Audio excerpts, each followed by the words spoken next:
Thank you so much for joining us this evening, and a very warm welcome to this very special 5x15 event with theoretical physicist and master storyteller Carlo Rovelli in conversation with Marcus du Sautoy, the public professor for the public understanding of science at Oxford University. And we're thrilled to have hundreds of people signed up this evening. Thank you all for joining us, and thank you to Carlo and Marcus. It is a huge honor to be welcoming two such great minds to our virtual stage this evening. So we're here to discuss this new book, Helgoland, by Carlo Rovelli, and a revolutionary idea that has transformed our understanding of science and indeed our conception of the world, the quantum. And Carlo is a theoretical physicist. He's made significant contributions to the physics of space and time. And his previous books, 7 Brief Lessons on Physics and Reality is Not What It Seems and The Order of Time, are all international bestsellers, which have been translated into 43 languages and sold millions of copies all over the world. Tonight, interviewing, we have the fantastic Marcus du Sautoy, a longtime friend of 5x15, a mathematician and a communicator. He's winner of many prestigious awards, the Berwick Prize, the Royal Society Faraday Prize, and his books include What We Cannot Know, Finding Moonshine, and more recently, The Creativity Code. So we are very grateful to him for being here with us this evening. So put your questions in the Q&A box. We will try to come to as many of them as we can towards the end of this hour-long session. And if you pre-ordered the book, then they'll be sent out from Newham Books very shortly. You can order all the books from Newham, and the details will be in the chat. But for now, I will disappear into the virtual wings and I will hand over to Marcus and say a warm welcome and thank you. Well, good evening. It's always an utter pleasure to take part in this event because it's named after a mathematical equation, 5x15. Who couldn't resist having taken part in such an invitation for such an amazing event? Although actually we're going to have to redefine tonight's equation because we're actually aiming for an hour. So I guess we're 5x12 rather than 5x15 tonight. So, and we've set ourselves, Carlo and I are going to try and explore one of the great theories of science, quantum physics. So brace yourselves out there. A little warning from some of the masters of quantum physics. Heisenberg wrote, I repeated to myself again and again the question, can nature possibly be so absurd as it seemed to us in these atomic experiments? Einstein declared, if it is correct, it signifies the end of science. Schrdinger said, I do not like it and I am sorry I had anything to do with it. But let's take heart from what Feynman said when you're trying to embark on this rather challenging task of trying to understand this extraordinarily absurd times theory. I'm going to tell you what nature behaves like, and hopefully Carlo will be doing that tonight. If you will simply admit that maybe she does behave like this, you will find her a delightful and entrancing thing. Do not keep saying to yourself, if you can possibly avoid it, but how can it be like that? Because you will get down the drain, into a blind alley from which nobody has yet escaped.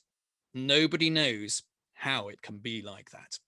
But tonight we have the most amazing guide to this extraordinary theory, together with a wonderful guidebook. Carlo Rovelli is going to try and take us through this extraordinary theory, beginning of the 20th century through to the current day. And so Carlo, I mean, what a wonderful title, Helgoland, and the cover just makes it look like a novel. You immediately want to pick up and take a journey to this place. So I wonder whether you could set the scene. Where is Helgoland, and why is it so important for the beginning of this story for physics? Thank you, Marcus. I think your introduction to quantum theory was perfect. That's exactly the way I view quantum theory. It's probably one of the greatest steps ahead for humankind to understand nature, and yet something still mind-blowing, and that I think we can say, as a whole, we haven't understood it yet, in some sense, in some sort of sense, in spite of it being at the basis of current technology used all over, the basis of modern science. Helgoland, I chose Helgoland as a starting point because quantum theory has a slow birth. Somehow it took a few decades to come out, from the first experiment to the first germs of ideas, the first ingredients that were put together. It started at the beginning of the century with Planck, and then somehow it has grown, and the applications are still growing, of course. I mean, the extension to special relativistic quantum mechanics and so on. However, there have been a precise moment in Helgoland in 1925 where the key step that you're referring to happened. So until 1925, some of the equations that now we call equations of quantum theory had already been written down.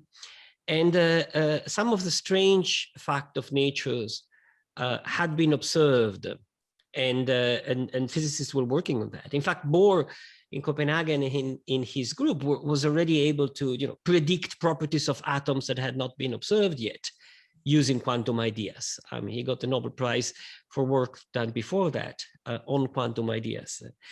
But everybody expected that it was just pieces of some new laws, some new equations, some new forces, something that fit in the classical view of the world that with a certain evolution, but had worked so well until that point. And in Helgoland, this kid, 23 years old, Heisenberg, made a calculation and got an idea which totally broke with the old way of viewing things, remarkably, astonishingly. It's just one step. And he was aware of that. He was aware of the absolute radicality of what he was doing. And he did two things. First of all, he invented a way of computing things. Very strange, but based on some idea. And the idea is that, of course, the question was atoms, why atoms behave the funny way they do behave. And his idea was not to describe the atom itself. The atom roughly was already understood that is a nucleus and some electrons that go around. So the simplest atom, hydrogen, is just one single electron that goes around the nucleus. And the way it goes around determines the properties of the atom. So if you describe the way it goes around, you sort of figure out how the atom behaves. And nobody was able to connect this, what we knew about this electron around the atoms, and some fundamental equations that we could understand. And Heisenberg makes this step. He says, all right, forget about describing what the electron does. Just describe the way the electron affects us, what we see. So he brings in this strange notion, which is still hunting the physicist and the philosopher, which is the observer. When the observer sees an atom, he sees this, he doesn't look, and then he sees again, he doesn't look, he sees again. And the theory is telling me what I'm going to see and not what is going to happen when I don't see. And this is already in Heisenberg. He writes this paper, short paper, in which he says, I'm going to do a new quantum mechanics where I only talk about observable quantities. So not where the electron goes. So there's no new force, there's no new sort of equation of motion for the electron. It's all the old stuff. Just the idea of using a different sort of mathematics, which doesn't describe the electron in itself, but describe the way the electron affects us. And so instead of a position of the electron, here's a table of numbers, one per each jump from one orbit to the other, because Bohr had understood that what we observe is when the electron changes orbit. So he says, all right, instead of the position, I label the initial orbit and the final orbit when I see a photon coming to me. Einstein called this a witchcraft algorithm. It works. It works fantastically, still working. It's quantum mechanics. Goes back with his friends. He put up the theory. I think Max Born, was his senior person in Göttingen, where Heisenberg was working. It's one of the real mind on the building of quantum mechanics, probably not fully recognized. And with Born and his good friend Pauli, his friend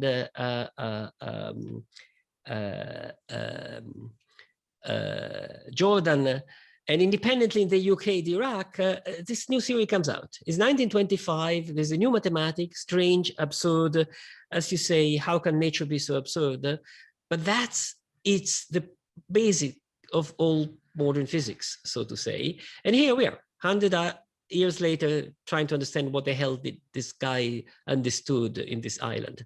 I mean, there was a big philosophical change in some sense when Heisenberg says, hey, look, let's stop trying to describe what we're not seeing. Let's just take the information we have, the observables, and it's using those ingredients, which he then puts in this kind of array, the jumps that can happen, that seems to be that breakthrough. But he must have, you describe it so nicely in the book, that early morning feeling of, wow, this just seems to be working. This mechanics, I mean, it's something quite mathematical, the idea of matrices. I mean, I'm not sure how much did physicists at the time, were they sort of familiar with this thing that they would have to become very familiar with? They were not, and he was not. In fact, he didn't know about matrices.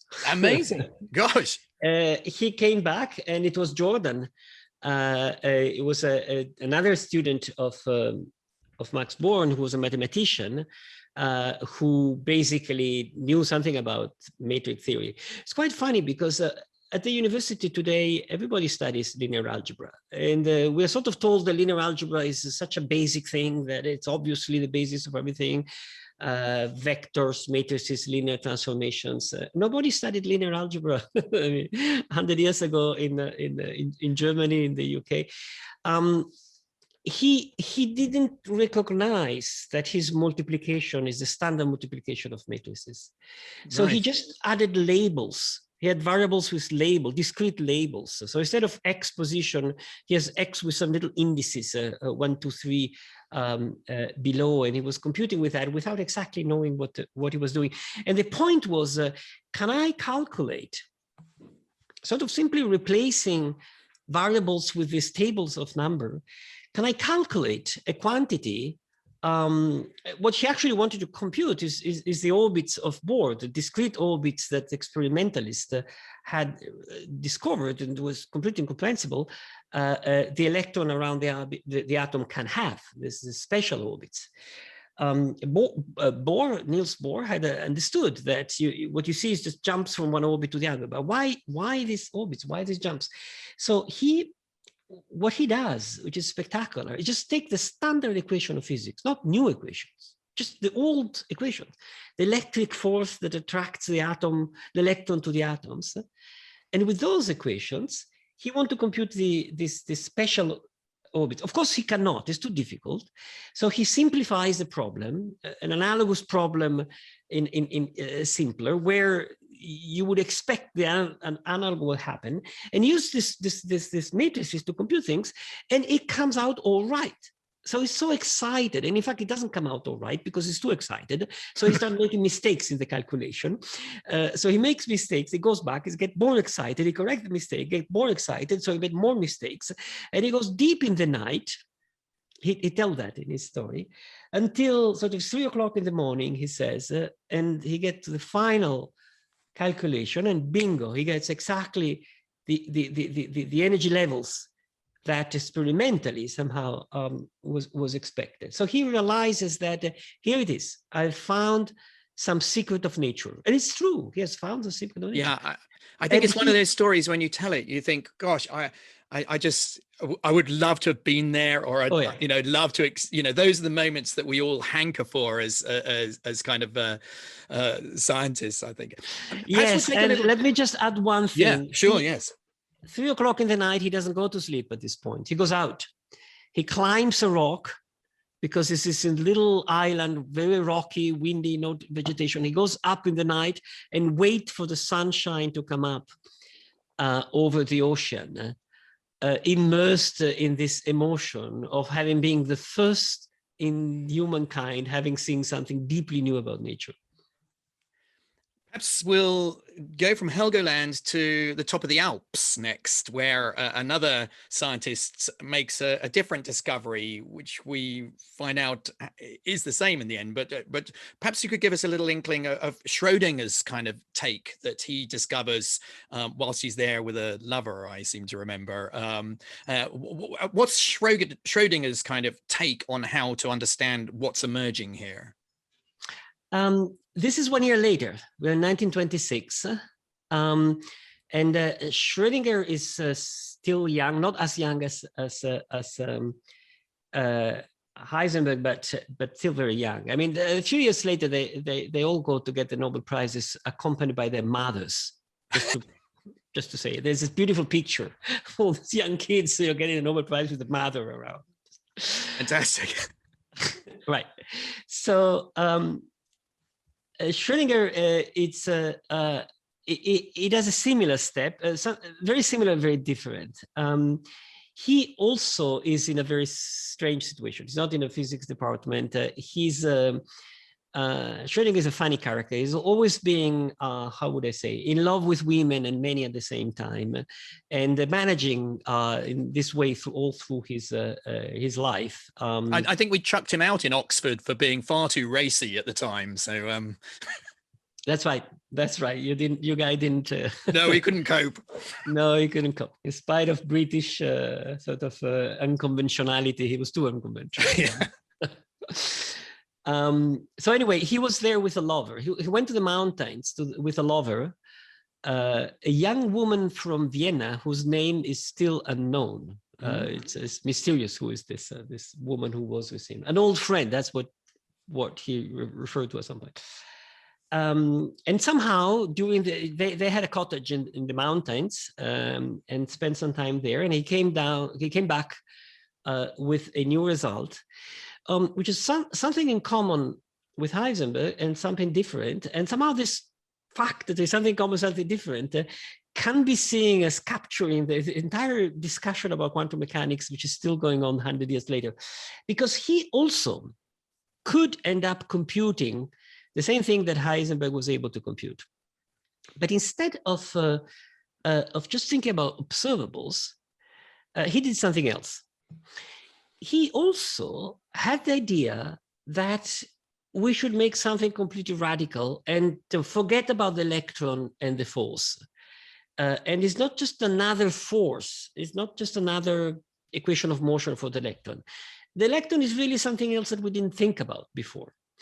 And his idea, inspired by thesis by a Frenchman that Einstein has indicated to him, is that the electron is a wave. So there is a sort of field like the electric field, which oscillates waves like the surface of a lake, and the electron is oscillations of this field. And so this field is what today we call the wave function, and he writes an equation for this wave, and this is the famous Schrödinger equation, which is still taught in quantum mechanics books. And the Schrödinger equation can be used to derive the same numbers that Heisenberg and his friend turn out to be able to compute. So then it's a funny situation, because big mystery, great mystery for decades, you don't understand atoms, and suddenly you have two ways of computing everything completely different. One is about observables, and the other is about a wave. So people start fighting and discussing, and what the hell does this mean? And Schrödinger is able to prove that mathematically the two pictures, in fact, are essentially the same, very consistent, get the same number. So it's reasonable to get the same number because the same mathematics. But what is this wave? Yes. And what are the observables? What's the point here? And Schrödinger is Schrödinger in my book is the hero and the bad guy at the same time. The hero, because obviously, I mean, he has been not only one of the main contributors to quantum mechanics, but also one of the deepest minds to discuss that. So many of the things that I say actually come from Schrödinger. The bad guy, because this wave, I think, and here we're shifting a little bit toward my own perspective on quantum mechanics, is misleading. as Schrödinger himself realized years later, the idea that the electron is a wave,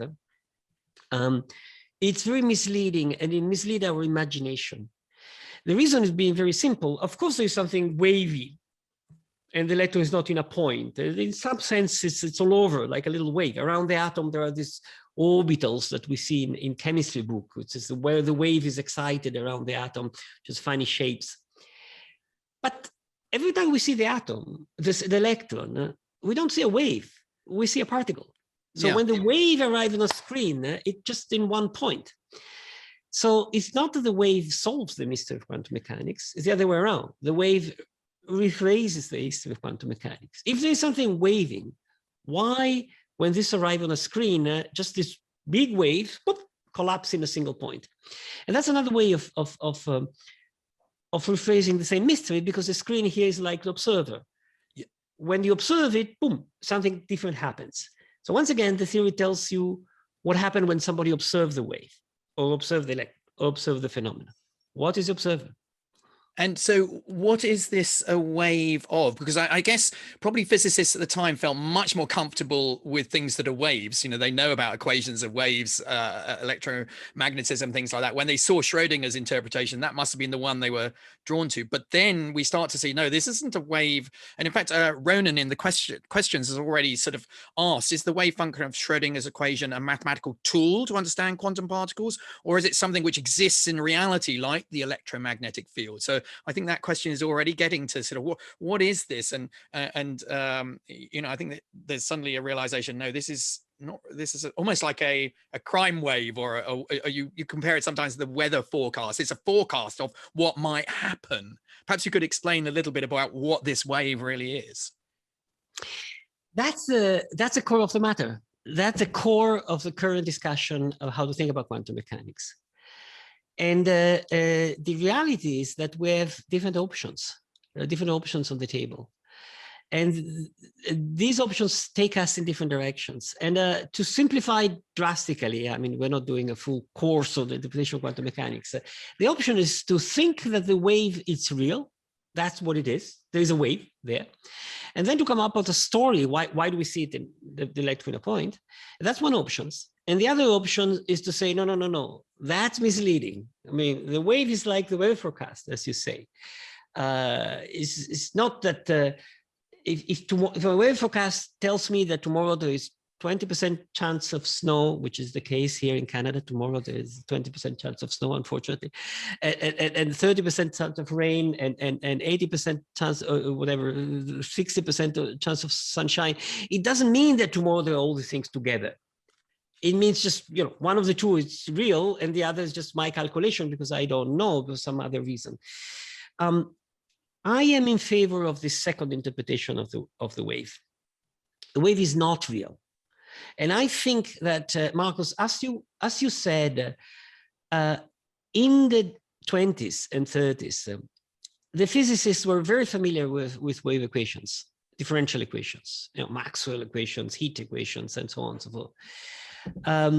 So they jumped on Schrödinger formulation, and nobody knew matrices.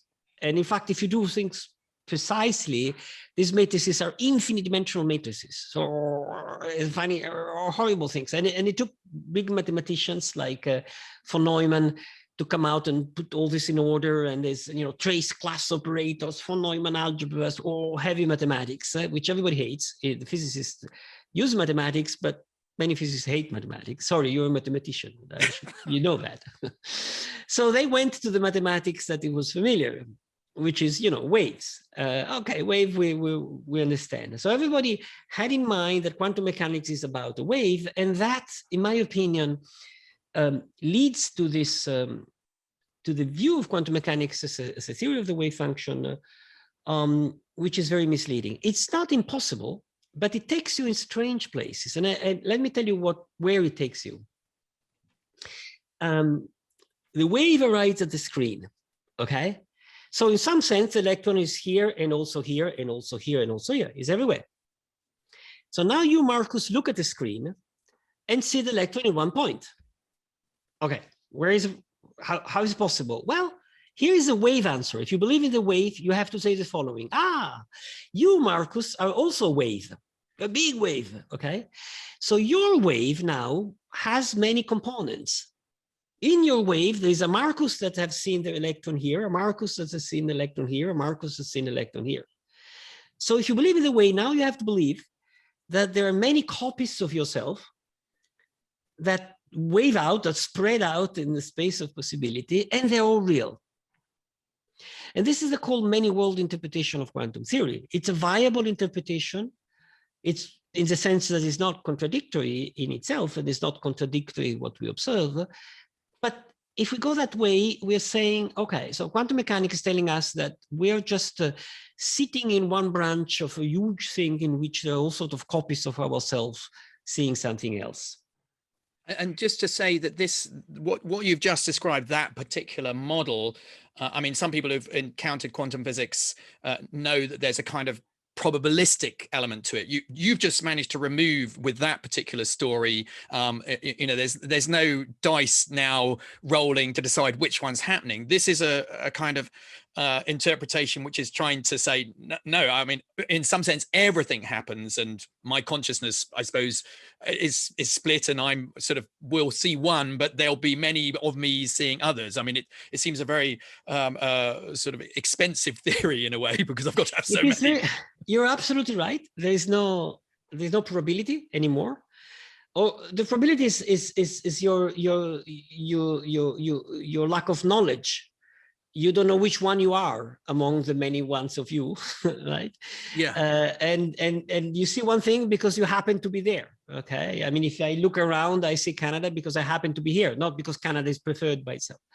So it's the same idea, and it is really a crazy idea because it forces us to believe that there are infinite copies of ourselves. But look, your colleagues in Oxford philosophy department, many of them are enamored with this here, and they're obviously very smart guys who love it. I don't like it. I think that we can make sense of quantum mechanics in another way, which is also very radical, but it doesn't force us to multiply worlds. Yeah. And I think...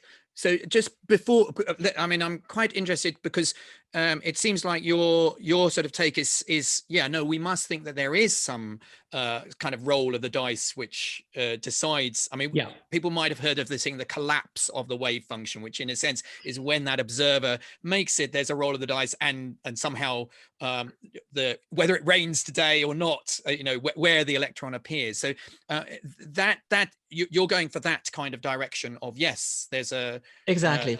Yeah, exactly. So when the wave arrives on the screen and you see the particle on the screen in one position, it's really a probabilistic thing. So nature doesn't know what nature is going to do tomorrow. What happened today does not determine what happened tomorrow, which is a notion which is you know, surprising to us because we've been used to Newton theory.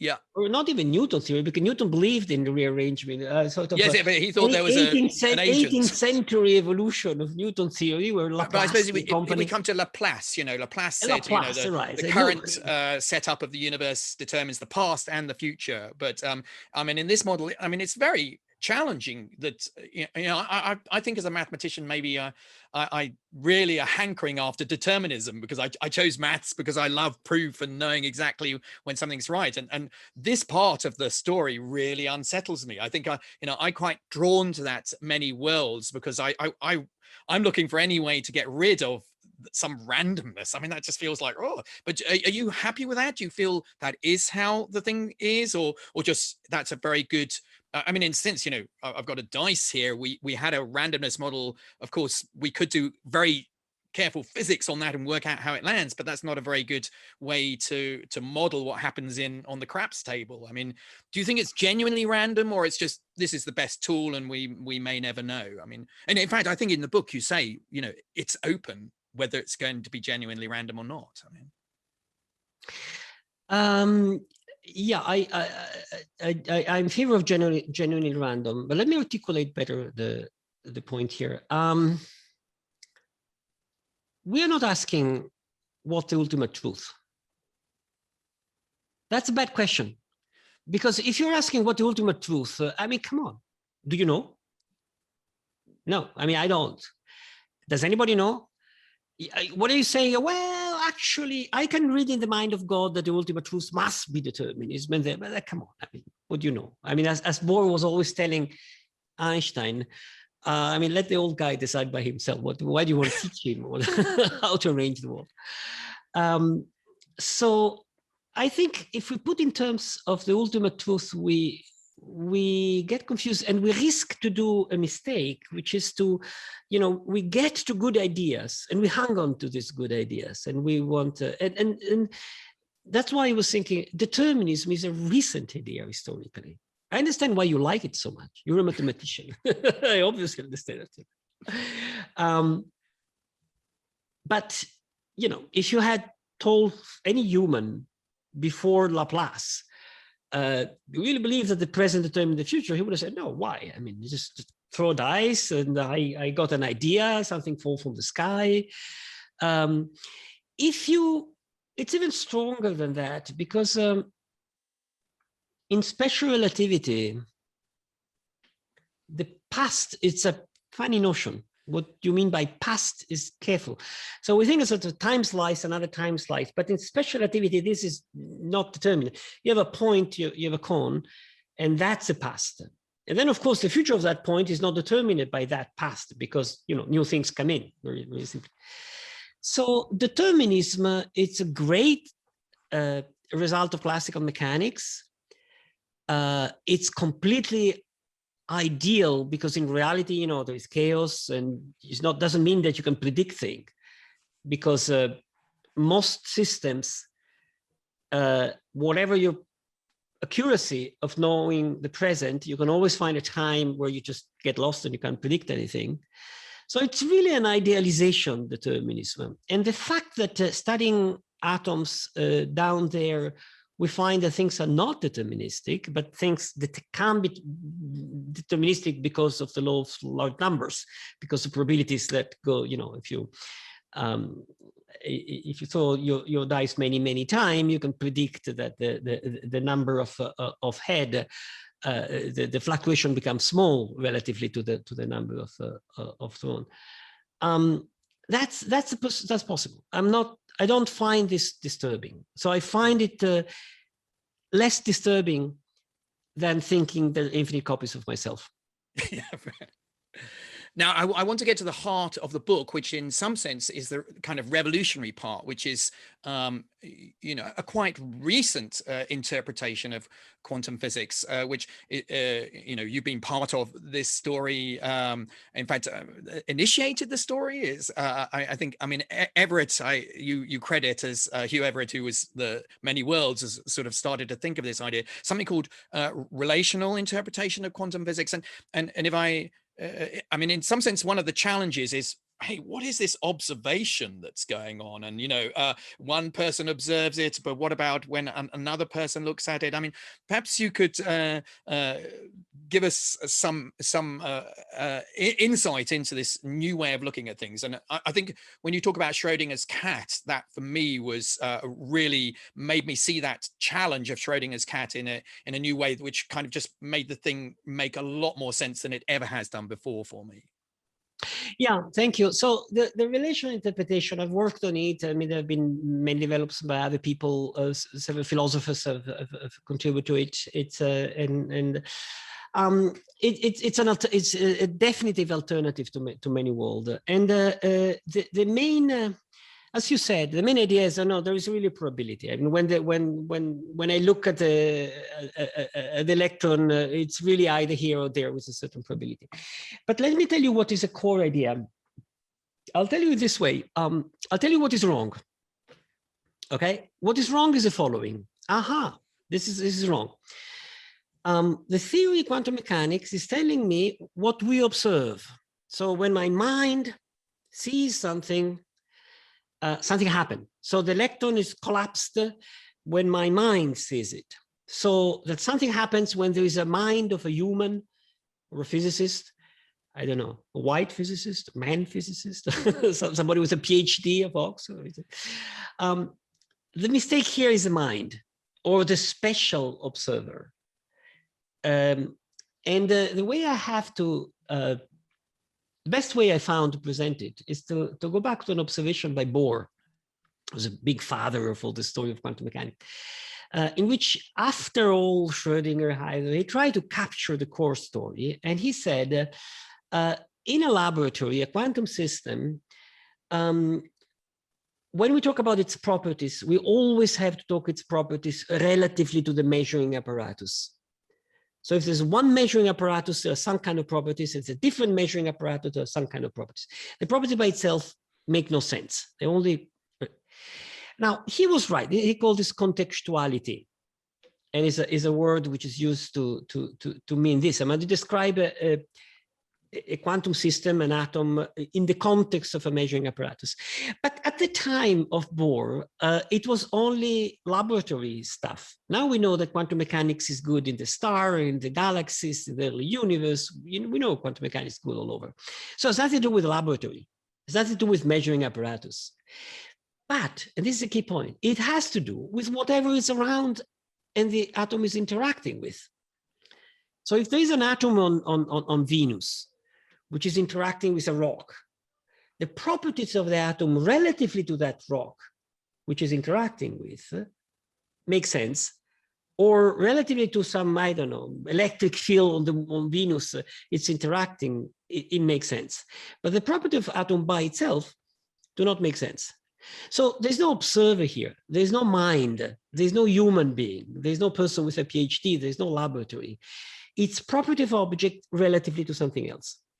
So the key idea of the relational interpretation is when we say that an object has property, we might forget to say it, but we're always saying this is it's not a property of the object by itself. It's relatively to some other object. And what the property is really describing how the two interact, how one object affects another object in an interaction.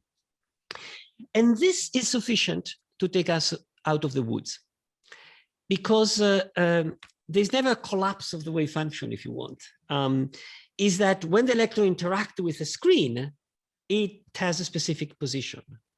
When it has interaction, it doesn't have a specific position, so I can do weather forecast and have a wave function that tells me where it might interact with the screen. And you mentioned the Schrödinger cat. This is a famous situation in which, like the electron is spread between different positions, we can think, of course, it's almost impossible to make the experiment, but a priori you can think of the cat is spread between two situations, a sleepy cat and an awake cat. So what does it mean? It means that if I interact with a cat, that's never going to happen. If I interact with the cat is either awake or asleep, because with respect to me, the cat, but with respect to itself, he might interact with a quantum system, okay?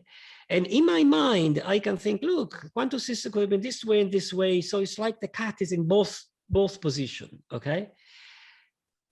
But this is because I'm thinking property with respect to me. And in that moment, the cat is not interacting with me. So I can think it's a superposition, but I'm only making calculation of what's going to happen later on. And whatever is going to happen later on, it will be just one. So with respect to himself, the cat is just awake or sleepy. But what's going to happen later on, I should not assume, and that's the key point of the discovery of quantum mechanics, I should not assume that since the cat is either awake or sleepy with respect to himself, I can use that in my calculation to determine what's going to happen later on. Because what is going to happen later on for me is determined by properties of the cat with respect to me, not with respect to himself. So this is, I don't know if whoever is listening to us can follow the detail of this point, but the point is that we can avoid this multiplication of reality by realizing that properties of things don't belong to the thing itself, but are bridges between things. So relations, everything is relational in that sense. And that's the name relational interpretation of quantum mechanics. I mean, I thought this was, really striking, because it means that we have to, I mean, this is your point in the book, we sort of have to give up on this idea of some absolute reality out there, which we are trying to sort of see what's going on there. I mean, in the same way that, you know, Einstein disrupted our sense of there not being an absolute time and absolute space, all of that, you know, here, I think it's taken some time for us to realize we have to understand that the properties of things are not absolute. It doesn't have a position. It doesn't have a, I remember one physicist saying observation is creation in some sense, you know, these things, but this is more about, you know, it's this relative thing, you know, what something is for me will be different for the cat, for example. The cat, and for me, there's enough information there that means I that it is actually in superposition for me, the dead and alive. I mean, it's not that I don't know. I mean, I think you make a very good point that it's not just lack of knowledge. It's not a sort of Bayesian thing that, no, genuinely this thing is giving off signals that it is in superposition for me. But, and also there was something striking that I didn't appreciate before out of this, that in a way you're saying that there's a wave equation almost, there's not just one wave equation, there's almost a wave equation describing everybody's relationship to everything else, as it were. I mean, your many worlds is somehow, is that right? Many kind of wave functions that describe each of the different relationships of one thing to another, this relational. Yeah, that's the crucial part. There's one wave function for each observer, so to say. But that's, you see, if you think for one instant, that has to be true.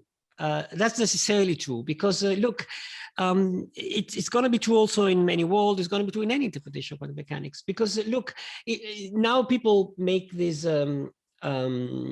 entangled states, right, with a particle here and a particle there which are entangled. There's a state that entangle the two. Suppose somebody does that. You know, the Chinese have done that with two particles several hundred kilometers distance. Now, suppose you, Marcus, are in a laboratory, you receive one of these particles, and you don't look at the other one, you just interact with this. You use a wave, a quantum state, a wave function of this particle. You use that one. The other is just not existing for you. Yeah. And it's perfectly consistent, perfectly clear. That's what you do in quantum theory. So every time you use a wave function in quantum theory, you're actually ignoring that there could be an entangle with something else, and somebody else might use a completely different wave function, because somebody who could access both informations would have to use a different wave function, which also keep that into account. This is the observation of that really goes back to Everett. The quantum state and the wave function that we use in our calculation when we do quantum mechanics, it's always a relative wave function. It's always relative to what we just have interacted with. I see the electron spin up and I write on my piece of paper, the wave function is spin up.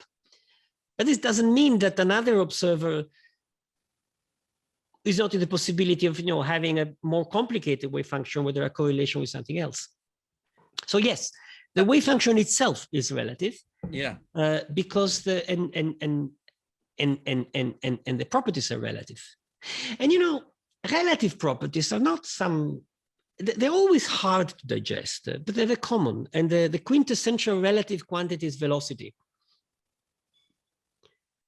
And we know that velocity, every physicist, every person who has followed carefully in high school a physics class knows that velocity is relative, right? When a mother on a train tells to her kid that don't move, she doesn't mean that the kid should jump out of the train and stop moving. Right? Yes, if the kid jump out of the window, the mother said, no, I didn't mean that. So velocity zero doesn't mean velocity zero with respect to the Earth. She's saying don't move with respect to the train. Right? So implicitly, and if we are on Earth and I say don't move, I don't mean that you have to jump out of the Earth and don't move with respect to the sun or the galaxy or something else. So velocity is always relative. When I say that some object has certain velocity, I'm always referring that to something else. There's no velocity by itself of an object. And this is very hard to digest if you really think carefully that is true. Right? Because a stone out there away from anything doesn't have a velocity. It doesn't mean anything to have a velocity. Yeah. Okay? It doesn't mean anything where it's moving or not. But we have sort of understood that, we're happy. I mean, really, this is a discovery of classical mechanics. It's a discovery of Newton, Galileo, Huygens, all that bunch of people there. Now, I think that quantum mechanics is a discovery that that's true not just for velocity, for speed at which things move, but for everything. The mass, the position, the color, the charge, all the properties, they're all relative. It doesn't make sense to attribute to an object. They are relative to another object. And they might be relative to something. So this same object can have a property with respect to you and not to me. Of course, quantum mechanics effects are small because the Planck constant is small. So if you actually go in the equation, you realize that once you have big things with many degrees of freedom, all this relational aspect becomes invisible. So the discrepancy are very small. That's why we see all the same world, we interact with the same world. The classical world emerges as a very good approximation of what happens. So you can forget this relational aspect once you have microscopic things.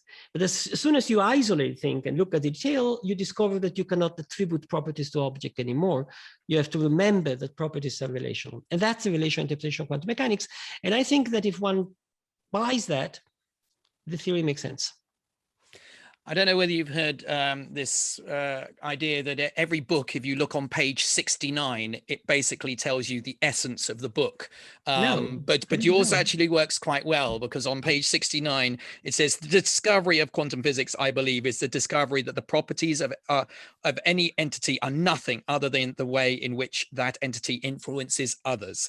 It exists only through its interactions. Quantum theory is the theory of how things influence each other. So I think it passes page 69 test. Now I'm very keen with this. Lots of lovely questions coming in. So let's get to a few of those, because I don't want to hog all your time. It's you know, great to discuss this, because I found this book absolutely I mean, I think there are two people who I've heard talk about quantum physics which give me a deep understanding. Your book, and Roger Penrose as well is the person who can write. Marcus, I mean, I'm amazed, and thank you for this. No, certainly, yeah. So I recommend both Roger and Carlo for this book. Anyway, here's a question. What about from Alan Thomas? He says, with uncertainty, views, ways, etc., how on earth can quantum computers be constructed? That seems to be one of the big technologies, and that might be the next 10 years. We've already heard Google claiming to have 50 odd qubits together, but you know, you talked about these things being on the very small. Are we ever going to have you know, the thing so it isn't decohering and stuff like that? What's your view on the quantum computer as a possible reality as we go forward? Yeah, so quantum mechanics is it's mysterious in what it tells us about the world, but it's very clear in the applications. We have no doubts about how to apply quantum. When we use it to build something, we know what we put in and we know what's going to come out. We don't know what happened in between, but the theory is solid rock, and so far, 100 years, it's always fine. So for applications, quantum mechanics is solid, and applications have been increasing, and quantum computing is certainly a very challenging and promising application. There are quantum computers out there. I've had a little program running on a quantum computer. It's very simple, very stupid. I'm not good in these things. There is a lot of hope that they can be scaled up and work much better than present computers. So allow us to do things which we cannot do on quantum computing. The hope is real, so much real that big founding agencies like Europe have putting millions of euros on this project. So it's serious, and the people who are working on are very serious. Is it sure that they're going to work? No, it's not sure. I think it's possible, but I think if you want to be fully honest, it's a research with a margin of risk. Not because you know, there is anything intrinsically impossible. A priori, yes, you can make a quantum computer, but in a sense, to make a quantum computer that works, you have to isolate. You see, as soon as things interact with the rest, the quantum properties are diluted and you don't see them anymore and behave classically. So to exploit the quantum aspect of things, you have to isolate very well. So the question is that, all right, you can make a quantum computer with 10 little chips or 15 or maybe more, but can we scale up to when it becomes useful? I am not a technology expert. As a theoretician, I put my hands in my hair, say, really, they can do that? But, you know, people in technology can do things that surprise the theoretician. So I hope they're right. Yeah. There's a question from David Turner, which is kind of interesting because, I mean, we said the many worlds interpretation somehow requires making infinitely many worlds that we're all, and that seems very kind of extravagant. But he somehow raises the point, isn't the relationship interpretation also quite extravagant in a way? I mean, he says, you know, you're going to have every atom has an equal number of properties or potential properties in terms of the way it interacts with literally everything else. I mean, I suppose it's that idea of interaction. It is just the fact that gravity of one particle on the other side of the galaxy, you know, is very small, but have we got infinitely many interactions that we've got to keep track of, and maybe is that as extravagant as the many worlds idea? Okay, let me answer yes and no. Yes, because it is extravagant. Yes, there is some level of extravagancy as well. Nobody has come out so far to any way of looking quantum mechanics which is not extravagant in one way or the other. Okay, the only non-extravagant way of looking at quantum mechanics is I don't want to think about that. I know how to use, I put the numbers, come out numbers. I don't want to know what happened in between. That's the only non-extravagant way of looking at quantum mechanics. But if you try to ask the question, what is really happening and how can I use this to understand better nature, you end up one way or the other to something either extravagant or likely improven, some guess, some wild guess. So having said so, what you said about having properties with respect to all the other particles of the galaxies, no, that's not the point. Yeah. The point is not that an object has property with respect to anything, any single other thing in the universe. No, it doesn't. It only has properties with respect to the thing it's actually interacting with. So there isn't this incredible multiplication of things. So the theory is not about properties, it's about what happened in interactions. So in the moment in which this pen and I enters into some kind of physical interaction, some exchange of photons, I touch it, whatever interaction, the properties of the pen have meaning only in that moment. So in fact, there is less reality than in classical mechanics, not more reality than in classical mechanics. In classical mechanics, an electron always have a position, even if it's not interacting with anything else. In the relational interpretation of quantum mechanics, there's less reality. Reality is far more sparse. There's an entity which I can call electron. There's an entity which I can call me. And once in a while they interact, and only when they interact, the two have properties with respect to one another. There are so many questions here. We could keep going for hours, actually, but we're sort of getting towards the end of our 5x12. I'll be short. And one from Isra Gashi, which I think is, you know, you wrote an article in The Guardian this morning about these new discoveries that were mentioned last week, you know, discovery of a new fifth fundamental force and new muon or something. But you were quite skeptical this morning in The Guardian about this kind of discovery. Yeah, I mean, I hope this discovery will be confirmed. It's not, I mean, all my wishes that there is a hint of something new. But what I was pointing out is that the hint of something new that we have heard in the last 30 years have been many, and so far all have disappeared.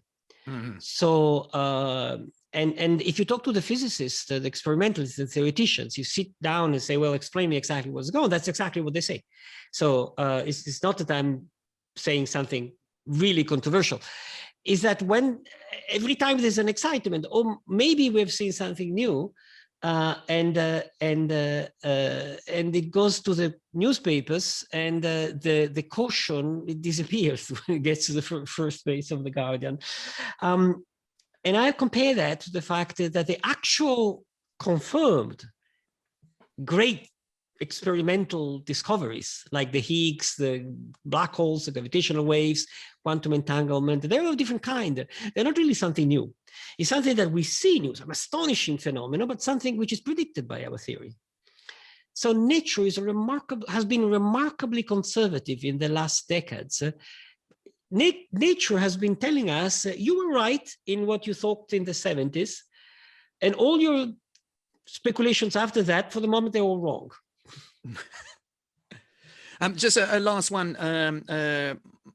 Marcia and Nick Becat sort of talk a little bit about sort of the impact of this kind of new interpretation sort of on us as humans in a way. I mean, Marcia says that they have a similar idea in psychotherapy, that you co-create meaning between two people, which is interesting. And Nick mentions about biology, and I suppose there's an interesting passage in the book about consciousness, how, you know, you're not saying that this is going to give the answer to consciousness, but you say that actually it might help us reframe the actual question. Could you give us a little hint about why this interpretation might have impact beyond trying to understand quantum physics? Yes, yeah, definitely, you're right. No way that this is an explanation of consciousness or anything like that. I mean, by far, not at all. But we have some intuitions when we think about the world, which we ground on physics, which forbid us to think something. So we use the apparent classical solidity of physics to say, for instance, come on, I mean, it's impossible that my subjectivity could be coherent with the fundamental laws of physics, because the fundamental laws of physics is just stones bouncing around each other with its own properties. This sense of impossibility, it's grounded in an understanding of physics, which is wrong. That's not what physics is telling about the world. Physics is telling about the world that you understand reality in terms of how things influence one another. And now, to come closer to what you're saying, I hear psychologists and people in economics who tell me, well, we know that. And psychologists know that you better understand reality in terms of relations. In fact, I'm not pretending to tell a psychologist something new. I'm just saying that understanding of the world in terms of relations is probably the best way of understanding nature, even at the fundamental level. And that's a novelty of quantum theory. Great. I think we're our 5 by 12 is up now. So thank you so much, Carlo, for and there's so many more questions. We should be here for longer, but I mean, it's an extraordinary theory. I mean, Richard Feynman said it's absolutely necessary for progress in science to have uncertainty as a fundamental part of your inner nature. So if you're feeling still rather uncertain at the end of this hour, don't despair. That's exactly how every scientist feels after they've been on the journey, for more than just 5 by 12. So thank you, Carlo, for taking us on a whirlwind tour through one of the most extraordinary theories in science. Thank you very much, Marcus. You've been very generous, and I appreciate very much. Thank you very much. And thank you both from all of us at 5 by 15. I love the fact that we are named after an equation, and that we got to host Carlo Rovelli and Marcus du Sautoy this evening. It was kind of mind-blowing to think about the interconnectedness and the mystery of the world around us, and just to understand a bit more about the quantum through the lens of you two and this fantastic conversation. So thank you very, very much for making that possible for all of us. Thank you for all your fantastic questions from the audience. We highly recommend Helgoland, which is out, and you can buy it from Newman Bookshop, and also Marcus's fantastic books, including The Creativity Code. For now, we will leave it there and say good night. Hope everyone stays safe and well, and thank you. Bye, Carlo. Bye, Marcus, and see you again soon. Goodbye, everybody. Thank you very much.